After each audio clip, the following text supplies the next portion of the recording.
ओम शांति। आज हम बाबा की अव्यक्त मुरली सुनेंगे एक, जिसमें बाबा ने बताया है कि जब लास्ट समय आएगा तो बाबा बच्चों की कैसे मदद करेंगे, कैसे बच्चों को टच होगा बुद्धि में और कैसे बच्चे सुरक्षित स्थान पर पहुंचेंगे। बाबा कहते हैं टीचर्स भी बहुत आई हैं, टीचर्स को भी मुबारक हैं, आपने ही तो सेवा की है ना, तो सेवा की मुबारक।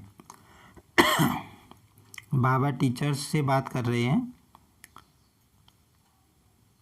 अच्छा, गुजरात का क्या हाल है? फिर बाबा ने गुजरात वालों से पूछा। गुजरात में बहुत बड़ा भूकंप आया है, हलचल गुजरात से शुरू हुई है, ज़्यादा हलचल गुजरात और विदेश में भी थोड़ा थोड़ा शुरू है। डरते तो नहीं हो ना, धरनी तो हिलती है।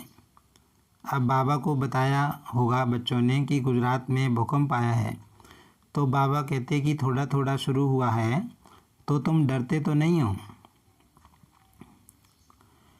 लेकिन दिल तो नहीं हिलती है ना। बाबा कहते धरती हिली लेकिन तुम्हारी दिल तो नहीं हिली ना। जहाँ धरनी हिली है, नुकसान हुआ है, वहाँ से जो आए हैं वह उठो। अहमदाबाद वाले भी उठो। अच्छा, दिल हिली कि धरनी हिली, क्या हुआ? बाबा बच्चों को खड़ा करके पूछ रहे हैं कि बताओ तुम्हारी दिल भी हिली या सिर्फ धरनी हिली, माना दिल में भी मन में भी हलचल आई या नहीं आई। दिल में थोड़ा ऐसा ऐसा हुआ, नहीं हुआ। बाबा पूछ रहे हैं कि मन में हलचल के क्वेश्चंस, अनेक तरह के संकल्प आए या स्थिर रहे।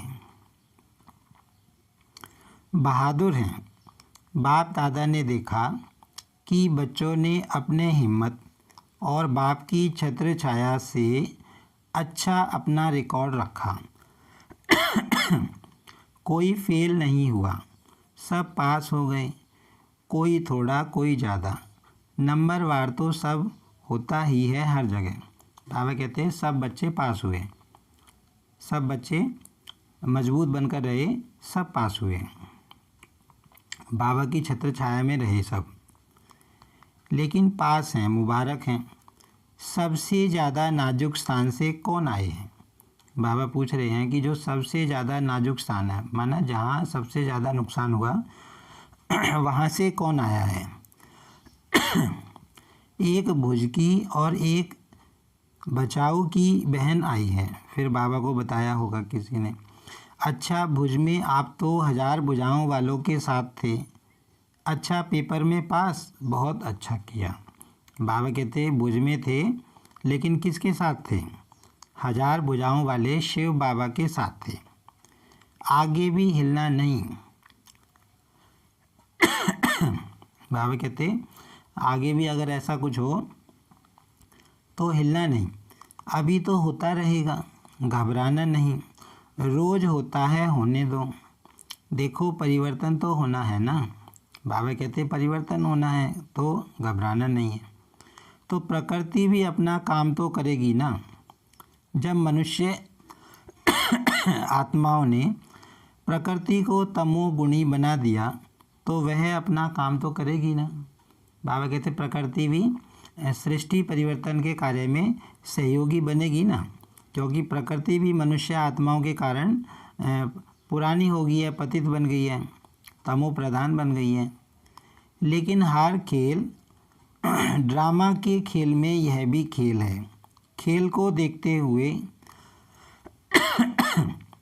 अपनी अवस्था नीचे ऊपर नहीं करना।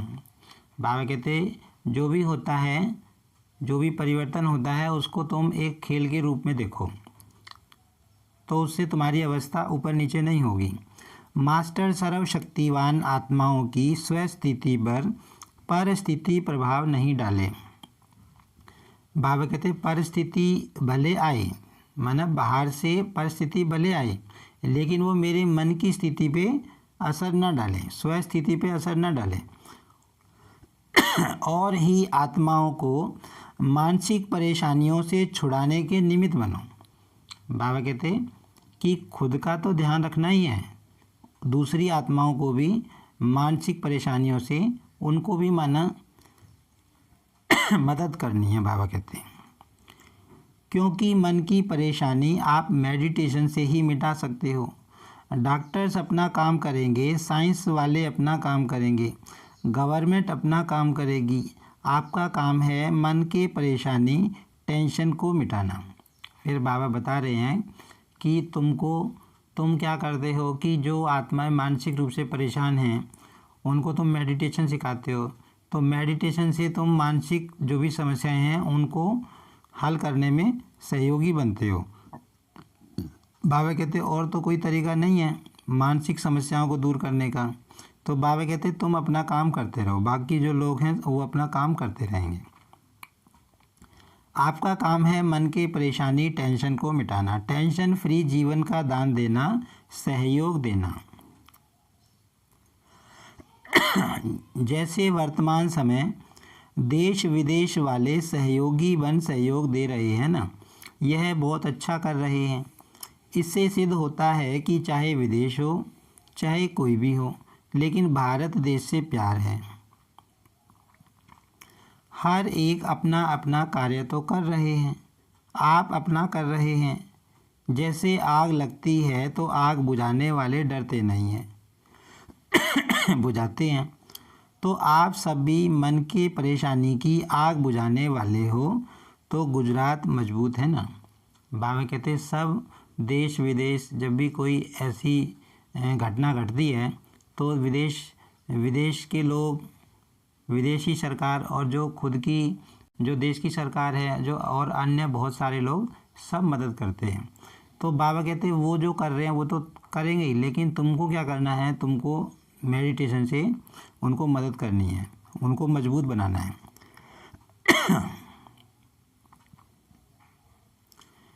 हजार भुजाओं की छत्र छाया में हो कहाँ भी आए, अभी तो गुजरात को देखकर अनुभवी हो गए हो ना।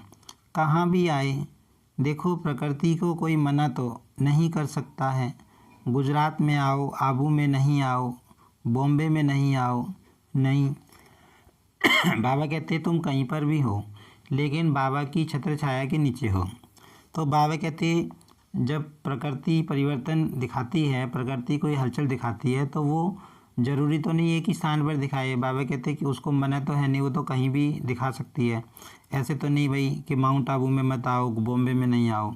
बाबा कहते कहीं भी कुछ भी हो सकता है, वह स्वतंत्र है, लेकिन सभी को अपने स्वस्थिति को अचल अड़ोल और अपने बुद्धि को मन के लाइन को क्लियर रखना है। बाबा कहते कुछ भी होता है लेकिन तुम्हें अपने मन की लाइन, माना मन में हलचल नहीं आनी चाहिए, मन की लाइन को क्लियर रखना है। लाइन क्लियर होगी तो टचिंग होगी।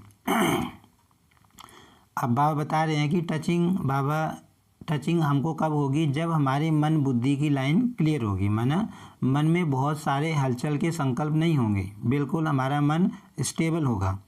बाप दादा ने पहले भी कहा था उन्हों की वायरलेस है, आपकी वॉइसलेस बुद्धि है। माना बाबा कहते हैं दुनिया में काम किससे होता है, वायरलेस, माना जैसे मोबाइल है बिना तार के काम करता है। हम एक स्थान पर बैठे हज़ारों किलोमीटर दूर व्यक्ति से बात कर सकते हैं, लेकिन बाबा कहते हैं तुम्हारा कौन सा सिस्टम है, तुम्हारा है वॉइसलेस माना मन में किसी भी प्रकार की अशुद्धि, माना मन बिल्कुल साफ क्लियर होना चाहिए। बाबा कहते हैं तब टचिंग होगी। क्या करना है क्या होना है यह निर्णय स्पष्ट और शीघ्र होगा। जिसका मन बुद्धि क्लियर होगा, बाबा कहते हैं उसको शीघ्र यह टच होगा कि अब क्या करना है, और वो आत्मा शीघ्र ही निर्णय ले लेगी। ऐसे नहीं सोचते रहो बाहर निकलें, अंदर बैठें, दरवाजे पर बैठें, छत पर बैठें, नहीं। बाबा कहते तुम्हारे मन में इस तरह के कन्फ्यूजन वाले संकल्प नहीं चलेंगे कि बाहर चले जाएं, अंदर बैठें, या छत पे बैठें, या दरवाजे पे बैठें। माना मन में बहुत सारे कन्फ्यूजन के संकल्प नहीं चलेंगे। बाबा कहते अगर लाइन क्लियर होगी, आपके पाँव वहाँ ही चलेंगे जहाँ सेफ्टी होगी। बाबा कहते तुरंत ही तुम्हारे मन में टचिंग होगी और तुम्हारे पैर उस तरफ चलने शुरू हो जाएंगे जहाँ पर सेफ्टी होगी, सुरक्षित स्थान होगा। और अगर बहुत घबरा जाओ, बाबा कह रहे हैं कि मान लो फिर भी अगर बहुत घबरा जाओ, घबराना तो नहीं चाहिए, बाबा कहते वैसे घबराना तो नहीं चाहिए, लेकिन मान लो घबरा जाओ, फिर भी बहुत घबरा जाओ, बहुत डर लगे, तो मधुबन एस्लम घर आपका है। बाबा कहते ज़्यादा घबरा जाओ तो मधुबन में आ जाना, मधुबन घर एस्लम बनेगा। तो बाबा कहते वहाँ वो घर तुम्हारा है। बहुत डर लगे तो मधुबन एस्लम घर आपका है, डरना नहीं। बाबा कहते डरना नहीं है, बाबा के घर में आ जाना। अभी तो कुछ नहीं है, अभी तो सब कुछ होना है। डरना नहीं, खेल है, परिवर्तन होना है ना। बाबा कहते खेल है, खेल है, परिवर्तन है, सृष्टि परिवर्तन है। बाबा कहते विनाश नहीं है। तो परिवर्तन तो होना है ना, डरना नहीं है, घबराना नहीं है। विनाश नहीं, परिवर्तन होना है। बाबा कहते विनाश नहीं समझना है इसको, सृष्टि परिवर्तन होना है। पुरानी दुनिया बदलकर नई दुनिया आएगी, सुख की दुनिया आएगी, सबके दुख दर्द समाप्त हो जाएंगे। तो बाबा कहते परिवर्तन है, खेल समझना है। सब में वैराग्य वृत्ति उत्पन्न होनी है। रहम दिल बन सर्व शक्तियों द्वारा सकाश दे रहम करो। बाबा कहते ऐसे समय पर तुम्हें क्या करना है, खुद भी मजबूत रहना है और योग में बैठ के सर्व शक्तियों का दान कमज़ोर आत्माओं को मनसा सेवा के द्वारा तुम्हें देना है। समझा? तो बाबा कहते, बाबा ने इन लाइनों में यही बताया कि अगर हमारी मन बुद्धि की लाइन क्लियर होगी, बाबा ये कहते हैं कि लास्ट समय में जिसको बाबा की याद आएगी उसको टचिंग होगी और वो सुरक्षित स्थान पर चला जाएगा। माना कोई कन्फ्यूजन वाले संकल्प नहीं चलेंगे, बाबा उसकी मदद करेंगे। और फिर बाबा ने बताया कि चलो ज़्यादा घबरा जाओ तो मधुबन में आ जाना। तो ये हमने बाबा की मुरली सुनी जो हमको शक्ति देने वाली है, आत्मा को मजबूत बनाने वाली है, हमारे संकल्पों में शक्ति लाने वाली है। अच्छा, ओम शांति।